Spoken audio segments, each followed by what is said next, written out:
नमस्कार मित्रों, SGKG studies and SGKG 2.22 पर आप सबका पुनः हार्दिक अभिनंदन है।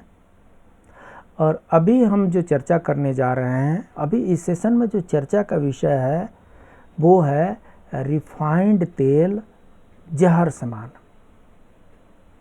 जी हाँ, आप सही सुन रहे हैं। सुबह से लेकर शाम तक रिफाइंड तेल में तले हुए, पकाए हुए विभिन्न प्रकार के व्यंजन का जो हम रसा स्वादन करते हैं वो रिफाइंड तेल जहर के समान है। उसका त्याग यथाशीघ्र कर दीजिए। रिफाइंड तेल नहीं है, जहर है।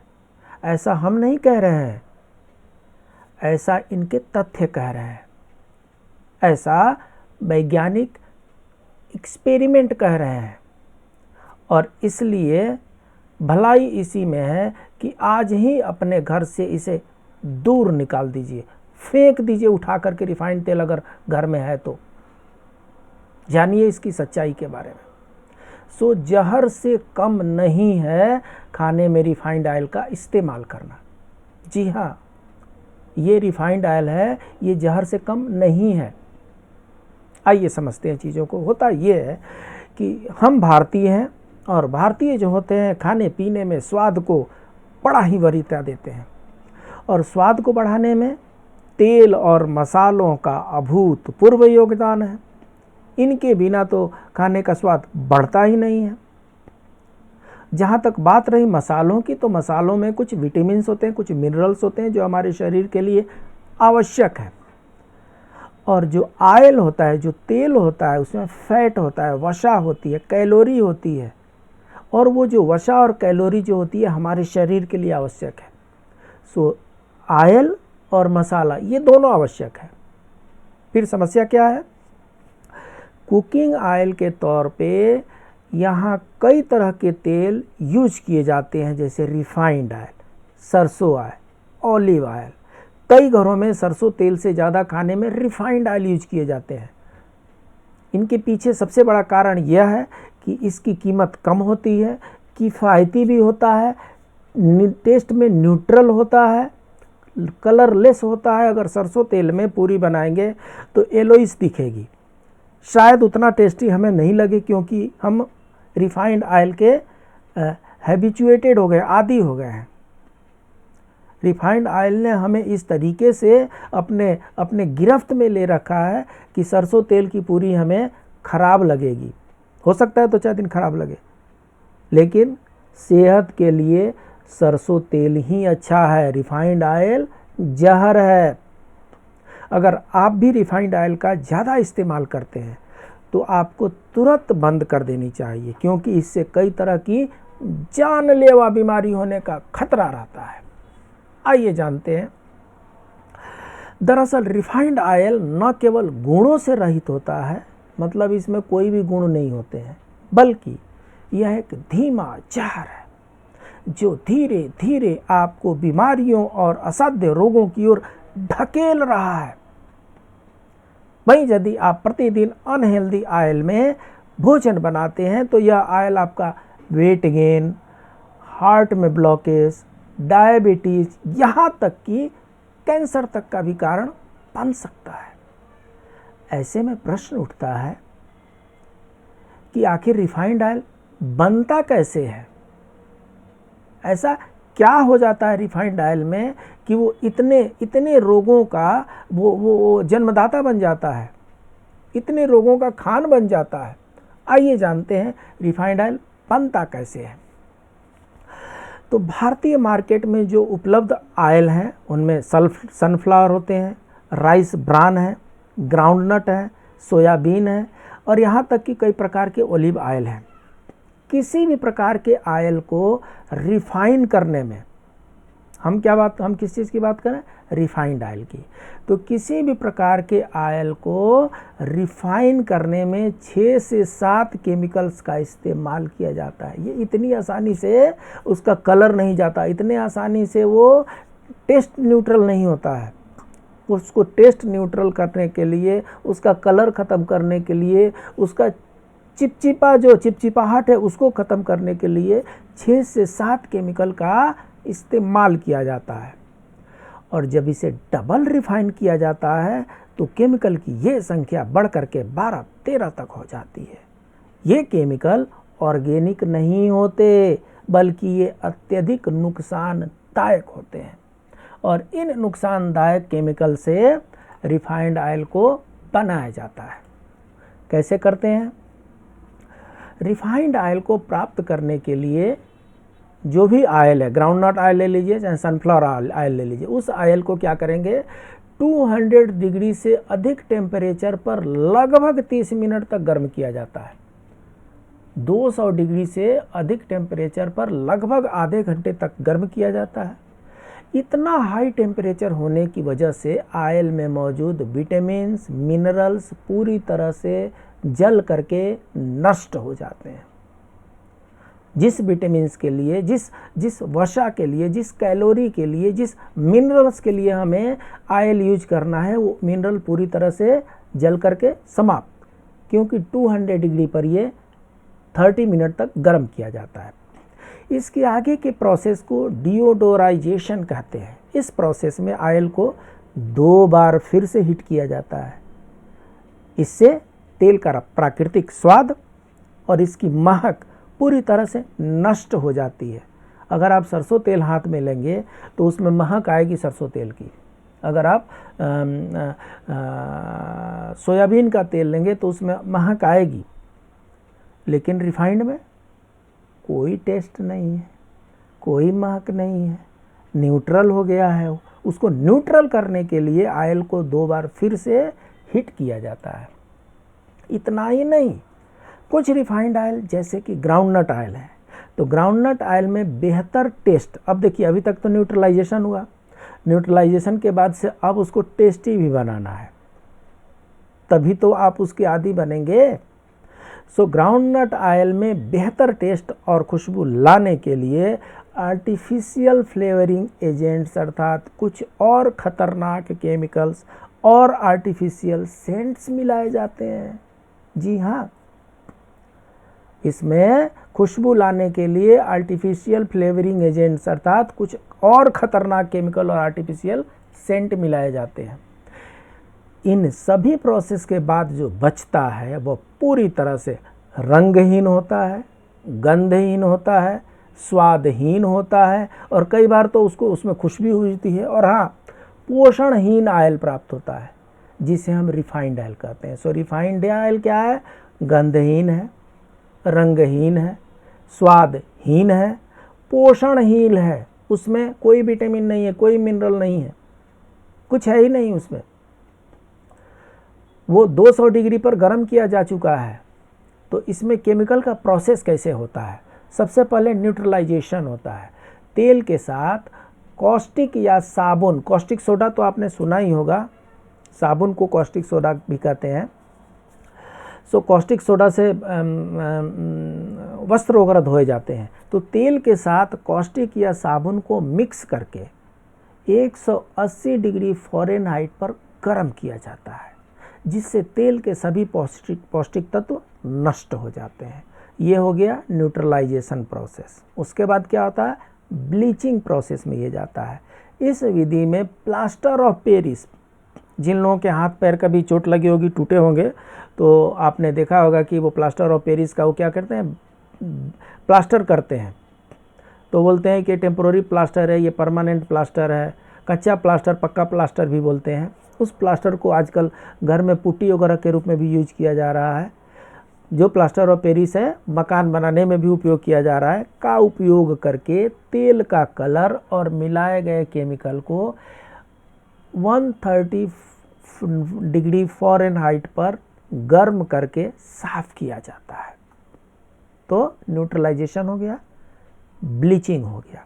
अब हाइड्रोजनाइजेशन होता है। हाइड्रोजनेशन होता है, एक टैंक में तेल के साथ निकेल और हाइड्रोजन को मिक्स करके, निकेल और हाइड्रोजन को मिक्स करके हिलाया जाता है। इन सारी प्रक्रियाओं में तेल को कम से कम 7-8 बार गर्म और ठंडा किया जाता है, जिससे तेल में पॉलीमर्स बन सके। जो केमिस्ट्री के जानकार हैं उनको पता है पॉलीमर्स क्या होता है, हिंदी में बहुलक कहते हैं। उससे पाचन क्रिया गड़बड़ हो जाती है और भोजन न पचने से पेट से संबंधित बीमारियां बढ़ने लगती हैं, फलने फूलने लगती हैं। इसको वॉशिंग करते हैं। वॉशिंग कैसे करते हैं? वॉशिंग करने के लिए पानी, नमक, कॉस्टिक सोडा, गंधक, पोटेशियम, तेजाब व अन्य खतरनाक एसिड इस्तेमाल किए जाती है ताकि अशुद्धियां इसे बाहर निकल जाए। इस प्रक्रिया में तारकोल की तरह गाढ़ा वेस्टेज निकलता है जो कि टायर बनाने के काम आता है। यह तेल एसिड के कारण जहर बन जाता है। जहर नहीं बनेगा, इसमें कॉस्टिक सोडा, गंधक, पोटेशियम, तेजाब, खतरनाक एसिड ये सब डाल करके उसको शुद्ध किया जा रहा है और उससे तारकोल निकल रहा है और उस तारकोल से टायर बना जा रहे हैं और बाकी जो बच गया हिस्सा उसको हम रिफाइंड ऑयल के रूप में यूज कर रहे हैं। वो जहर नहीं बनेगा, बिल्कुल बनेगा। निकेल का भी जान लेते हैं। निकेल एक प्रकार का उत्प्रेरक धातु लोहा होता है जो हमारे शरीर के श्वसन प्रणाली, लीवर, त्वचा, चयापचय, डीएनए, आरएनए को भयंकर नुकसान पहुंचाता है। शरीर में अगर निकेल पहुंच जाए तो हमें सांस लेने में समस्या हो जाएगी, लीवर हमारा डैमेज हो जाएगा, स्किन डिजीज हो जाएंगे, डाइजेस्टिव प्रॉब्लम हो जाएगा, यहाँ तक कि डीएनए, आरएनए को भी ये नुकसान पहुंचाता है। और इस निकेल को उसके वॉशिंग प्रोसेस में यूज किया जाता है। सोचिए कितने भयंकर चीज़ को हम इस्तेमाल कर रहे हैं। रिफाइंड तेल के सभी तत्व इसमें नष्ट हो जाते हैं और केमिकल मिल जाने से यह भीतरी अंगों को नुकसान पहुंचाता है। ये जो मटेरियल है, इस मटेरियल का जो सोर्स है, सोर्स वाले का क्या कहना है ध्यान से सुने, गौर से सुने, कान खोल करके सुने। गंदी नाली का पानी पी लें, शायद उससे कुछ भी ना हो। ध्यान दीजिएगा, गंदी नाली का पानी पी लीजिए, शायद उससे कुछ भी ना हो। क्यों?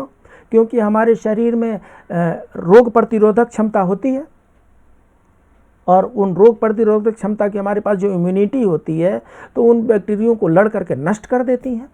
लेकिन रिफाइंड तेल खाने वाले व्यक्ति की अकाल मृत्यु होना निश्चित है। जो भी रिफाइंड ऑयल खाएंगे उनका नेचुरल डेथ नहीं होता है। रिफाइंड ऑयल खाने वालों को किसी न किसी बीमारी से ही मरना पड़ता है। नेचुरल डेथ रिफाइंड ऑयल खाने वालों के नसीब में नहीं है।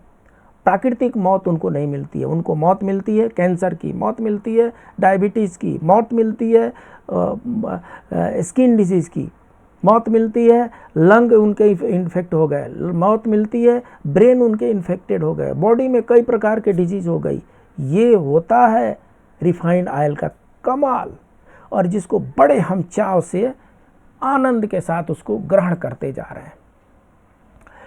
इसमें मिलाने जाने वाले केमिकल कौन कौन से हैं? एक है INS 319 जिसको टर्शियरी बुथिल हाइड्रोक्विनोन कहते हैं। एक अत्यंत खतरनाक रासायनिक पदार्थ है जो अधिकांशतः रिफाइंड ऑयल्स में मिलेंगे। सबसे बड़ी खास बात यह है कि इस केमिकल को एक एंटीऑक्सीडेंट के रूप में यूज किया जाता है। इस केमिकल के उपयोग से खाद्य पदार्थों जैसे noodles, chips, ice cream, refined oil आदि की शेल्फ लाइफ बढ़ जाती है, लेकिन यह केमिकल कैंसर जैसी भयानक बीमारियों का कारण बन सकता है। इसकी सिर्फ 5 ग्राम की मात्रा मृत्यु का कारण बन सकती है। और क्या मिलाया जाता है? INS 900A, E900A, DMPS जिसको बोलते हैं, इनको मिलाया जाता है। सो इस केमिकल को रासायनिक भाषा में पॉलीडाई मेथाइल सिलोक्सेन के नाम से जाना जाता है। यह केमिकल एक एंटी फोमिंग एजेंट के रूप में काम करता है, अर्थात ऑयल में झाग बनने से रोकता है ये। अगर आप ध्यान से देखेंगे सरसों का तेल वगैरह जब मिल से उसको तेल निकाल करके लाया जाता है तो उसमें झाग दिखता है। रिफाइंड ऑयल में थोड़ा झाग देख लीजिए, नहीं दिखेगा। क्यों? क्योंकि उसमें ये पॉलीडाई मिथाइल सिलोक्सेन मिलाया जाता है। यह झाग बनने से उसको रोकता है। तेल को अधिक टेम्परेचर पर गर्म करने से यह ऐसे कंपाउंड्स में टूट जाता है, जिसमें फॉर्मेल्डिहाइड हो जाता है, जो बहुत ही खतरनाक और कैंसर का कारक बनता है। यह दोनों केमिकल आपको प्रत्येक एक रिफाइंड ऑयल में मिलेंगे। इससे आप यह अनुमान लगा सकते हैं कि हमारे स्वास्थ्य के लिए कितना खतरनाक है। ये रिफाइंड ऑयल के फायदे और नुकसान जान लेते हैं। जहाँ तक प्रोटीन की बात करें तो प्रोटीन दालों में तो मिलती है। इसके बाद प्रोटीन जो है दालों के बाद सबसे अधिक तेल में मिलनी चाहिए। जो तेल में क्या होता है, गंध भी होती है, तीक्ष्ण गंध होती है और चिपचिपाहट होती है। ये जो तीक्ष्ण गंध है और चिपचिपाहट है वो प्रोटीन के कारण है। रिफाइन में क्या होते हैं, इनको अलग कर दिया जाता है, ये गंध और चिपचिपाहट हटा दिया जाता है। कहने का मतलब कि प्रोटीन गायब हो गया। ये सिर्फ और सिर्फ पानी जैसा पतला कोई द्रव्य बन जाता है जो जहर से कम नहीं है, और इसको यूज करने से कई प्रकार की गंभीर बीमारियों का सामना करना पड़ता है। हड्डियों और जोड़ों में दर्द होती है। रिफाइंड ऑयल का उपयोग करने से हमें जॉइंट पेन अर्थात हड्डियों के जोड़ों में दर्द की समस्या हो सकती है। होता यह है कि हमारी बॉडी में अनसेचुरेटेड फैट्स जमा होने लगते हैं। ये अनसेचुरेटेड फैट्स कहाँ से आते हैं, रिफाइंड से आते हैं। ये हमारे जॉइंट को प्रभावित करते हैं और हड्डियों और जोड़ों में दर्द होने का ये प्रमुख कारण बनते हैं। मस्तिष्क पर बुरा प्रभाव, हाँ जी, ब्रेन को भी अफेक्ट करता है। यदि कोई व्यक्ति रिफाइंड ऑयल का उपयोग लंबे समय तक करता है तो यह आपके मस्तिष्क पर बुरा प्रभाव डाल सकता है, यहाँ तक कि आपके सोचने और समझने की क्षमता को भी प्रभावित कर सकता है, पागल बना सकता है। रिफाइंड ऑयल लंबे समय तक यूज करने से आदमी को पागल कर देगा। हृदय रोग, हम अक्सर हृदय रोग या दिल की बीमारी से बचने के लिए प्योर ऑयल को छोड़कर के रिफाइंड ऑयल का उपयोग करना शुरू कर देते हैं, जबकि यह तेल हमारे दिल के लिए अत्यधिक खतरनाक है। रिफाइंड ऑयल का इस्तेमाल हृदय से संबंधित रोगियों को आमंत्रित कर देते हैं। कोलेस्ट्रॉल बढ़ाने में सहायक होते हैं जी। कुछ कंपनियां इस बात का दावा करती हैं कि रिफाइंड ऑयल का इस्तेमाल से हृदय से संबंधित बीमारी होती ही नहीं है, साथ ही यह कोलेस्ट्रॉल को कम करने में मदद भी करता है, जबकि ऐसा बिल्कुल भी नहीं है, क्योंकि रिफाइंड ऑयल से आपके शरीर में अनसेचुरेटेड फैट्स जमा होने से आपके शरीर में कोलेस्ट्रॉल की मात्रा बढ़ने लगती है। वेट गेन, शरीर का वेट बढ़ने का मुख्य कारण वसा का अधिक सेवन जो कैलोरी को बढ़ाने का कार्य करता है। इससे शरीर में चर्बी और वजन बढ़ जाती है, इसलिए आपको रिफाइंड ऑयल का इस्तेमाल करना ही नहीं चाहिए। और क्या क्या खतरा बढ़ जाता है, डायबिटीज़ मेलेटस बढ़ जाते हैं, कैंसर रोग बढ़ जाते हैं, प्रोबेबिलिटी बढ़ जाती है, मोटापा हो ही जाता है, गैस से रिलेटेड प्रॉब्लम हो जाते हैं। जो रिफाइंड ऑयल है ये अपने आप में बीमारियों का एक समंदर है। ये रिफाइंड ऑयल जितने हम स्वाद के साथ उसको ग्रहण कर रहे हैं उतने ही स्वाद के साथ बीमारियां बढ़ती जा रही हैं। इसलिए हमें क्या करना है, इस रिफाइंड ऑयल को नमस्कार करना है। अब अगर इसको हम नमस्कार करेंगे तो हम और क्या क्या ग्रहण कर सकते हैं। दिल की बीमारियों को न्योता हमने बता दिया, त्वचा के लिए हानिकारक होता है हमने डिस्कस कर लिया, शरीर में प्रोटीन की कमी हो जाती है ये हमने डिस्कस कर लिया। लेख में उल्लिखित सलाह और सुझाव सिर्फ सामान्य सूचना के उद्देश्य के लिए है, ये चिकित्सीय सलाह नहीं है। जब भी कोई सवाल हो, कोई समस्या हो तो अपने डॉक्टर से ही सलाह लें। तो अब प्रश्न ये उठता है कि अगर रिफाइंड ऑयल जहर है तो इनके जगह पे हम और क्या इस्तेमाल कर सकते हैं। हमेशा कुकिंग ऑयल ऐसा इस्तेमाल करना चाहिए जिसमें ओमेगा 3 यानी फैटी एसिड हो, अधिक हो, गाढ़ा तेल हो। फैटी एसिड का मतलब कि गाढ़ा तेल हो। सरसों का तेल गाढ़ा होता है, तिल का तेल गाढ़ा होता है, घी गाढ़ा होता है, नारियल तेल गाढ़ा होता है, मूंगफली का तेल गाढ़ा होता है, इनको यूज करना है। रिफाइंड ऑयल गाढ़ा नहीं होता, बिल्कुल पानी जैसा पतला होता, उसको यूज बिल्कुल नहीं करना है। रिफाइंड जो है जहर है, जहर से कम नहीं है, इसलिए इसका इस्तेमाल बिल्कुल न करें। रिफाइंड ऑयल बिल्कुल आज से नहीं खरीदना है, और खरीद के भी लाएं उसको फेंक दीजिए। 2-4 टाइम बिना ऑयल के ही सब्जी बना लीजिए, कोई समस्या नहीं, लेकिन रिफाइंड ऑयल यूज नहीं करना है। जो भी आपके यहाँ लोकल मिल हो उस मिल से जा कर के सरसों खरीद लीजिए, सरसों का तेल वहाँ पर निकलवा करके और उसको यूज कर सकते हैं। नारियल का तेल यूज कर सकते हैं, मूंगफली का तेल यूज कर सकते हैं, तिल का तेल यूज कर लीजिए, और अगर कम ज़रूरत पड़ती हो तो घी इस्तेमाल कर लीजिए। परंतु और अगर कुछ नहीं मिलता है तो कुछ मत इस्तेमाल कीजिए, लेकिन कम से कम रिफाइंड ऑयल को यूज नहीं करना है। मुझे लगता है आप समझ गए होंगे कि रिफाइंड ऑयल यूज करने से हमें सिर्फ और सिर्फ घाटा ही घाटा है। ये जो है सिर्फ समस्या नहीं है, ये समस्याओं का बहुत बड़ा स्रोत है ये। इसीलिए इसको कहा जा रहा है कि ये स्लो पॉइजन है, ये एक जहर है, ये आदमी को धीरे धीरे धीरे धीरे मार डालता है। रिफाइंड ऑयल खाने वाले को कभी भी प्राकृतिक मौत नहीं मिलती है, वो बीमारियों से ही तंग लड़ कर के मर जाता है। क्या आप भी चाहते हैं कि आपके बाल बच्चे बीमारियों से लड़ें? क्या आप भी चाहते हैं कि आपके माँ बाप बीमारियों से लड़ें? अगर नहीं चाहते, बंद कीजिए रिफाइंड ऑयल और आज से ही नॉर्मल ऑयल जैसे तिल का तेल, घी, नारियल तेल, सरसों का तेल, मूंगफली का तेल, ये नेचुरल ऑयल है, इन्हीं को बढ़ावा दीजिए, इन्हीं को यूज कीजिए। हो सकता है कि शुरू में टेस्ट वैसा ना आए, 10-15 दिन 20 दिन यूज करने के बाद से वो हैबिट हो जाती है, आदत हो जाती है, फिर टेस्ट की कोई समस्या नहीं रहती है। ये जितने भी मटेरियल हैं ESG-KG स्टडीज़ पर अपलोड किए जा रहे हैं। इस पर जितने भी मटेरियल हैं उसको जा करके आप यहाँ पर देख सकते हैं। आप लाइक करें, सब्सक्राइब करें, अपने दोस्तों के बीच में शेयर करें। दूसरा चैनल SGKG 2.22 है, इस पर भी जा करके आप लाइक करें, सब्सक्राइब करें, अपने दोस्तों के बीच में शेयर करें। मिलते हैं अगले वीडियो में कुछ नए इन्फॉर्मेशन के साथ, कुछ आपको सावधान करने के लिए, कुछ आपसे जुड़ी हितों को लेकर के हम आ रहे हैं। तब तक के लिए please keep on watching SGKG studies and SGKG YouTube channel. नमस्कार।